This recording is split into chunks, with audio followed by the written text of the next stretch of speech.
Team India টি-20 world cup 2024-এর ফাইনালে পৌঁছে গেল। ভারত দ্বিতীয় সেমিফাইনালে 68 রানে ইংল্যান্ডকে পরাজিত করল।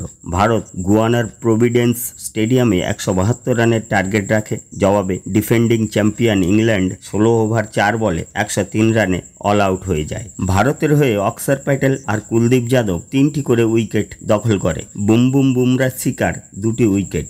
এছাড়া ভারতীয় ফিল্ডাররা 2 ইংরেজ প্লেয়ারকে রান আউট করেন। টি-20 ওয়ার্ল্ড কাপ 2022-এর সেমিফাইনালে অ্যাডিলেডে ইংল্যান্ডের কাছে পরাজয়ের মধুর প্রতিশোধ নিল ভারত। ওই ম্যাচে ভারতকে 10 উইকেটে ইংল্যান্ড পরাজিত করেছিল।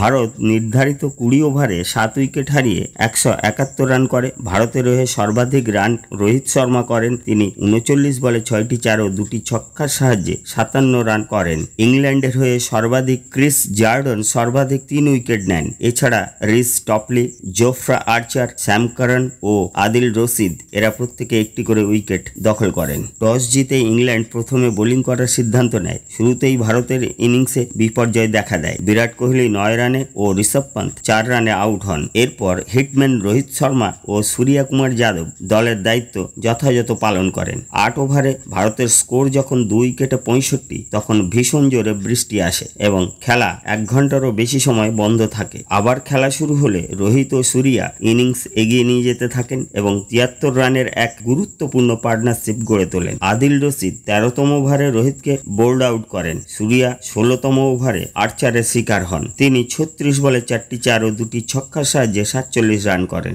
জার্ডন 18তম ওভারে হার্দিক পান্ডিয়া ও শিবম দুবে এবং 20তম ওভারে অক্ষর প্যাটেলকে আউট করেন। 1টি 4 ও 2টি 6 সাহায্যে হার্দিক 13 বলে 23 রান করেন। শিবম দুবে 0 রান ও অক্ষর প্যাটেল 10 রান করেন। এছাড়া রবীন্দ্র জাদেজা 17 ও আর্শদীপ সিং 1 রান করে অপরাজিত থেকে যান।